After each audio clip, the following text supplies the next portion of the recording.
Mattia, can you quickly describe the challenges related to further improving the performance of this power unit on the 2016 car? Right. Discussing the 2016 challenge, I think we need to discuss about the efforts we put in place, and we should not forget that the 2016 power unit design has started now a month ago, when in fact we were as well developing the 2015 power unit during the season. So it has been somehow a real challenge try to overlap or to coordinate in parallel the two projects, making sure that we are progressing as much as possible in 15, and I think that it has been quite obvious the progress we did, but in parallel without somehow compromising the 2016 project to make sure that everybody was focused on maintaining the milestones of the project itself. Now, while in terms of effort, that was a huge effort, and I think the team worked very well in that respect. In terms of design, it was clear to us that it was necessary and needed to do a step further compared to what we did in 15. So 15 has represented for us already a good step forward compared to the past, but again, to make sure that we are somehow leading the competition in terms of power unit, a further step was required, and somehow that was the real challenge. Would you, since you touched the issue of in-season development, would you like to give us a brief guideline through the complexity of the system which regulates the in-season development by the current regulation? Right. The regulations of in-season development, in fact, is related to the regulations of the tokens.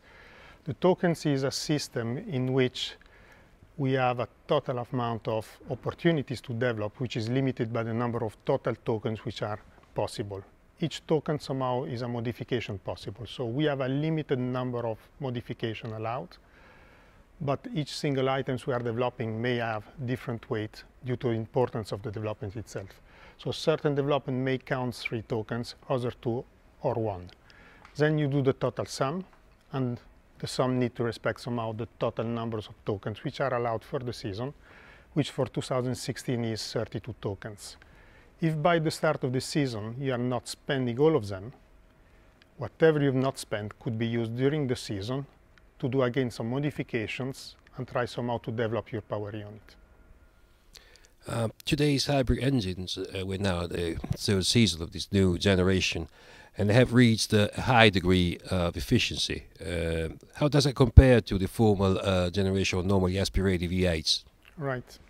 The efficiency of our power units are quite incredible, and I think that if you look what exists in the world, what we are achieving so far is really the highest possible and really unbelievable.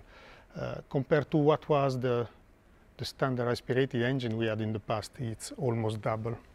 And when you're discussing about double efficiency, it means that whatever is the number of fuel you've got available, you are extracting almost the double of power from the engine itself. And finally, a new exhaust scheme has been implemented on all F1 cars this year to improve the sound. Can you briefly explain how it works?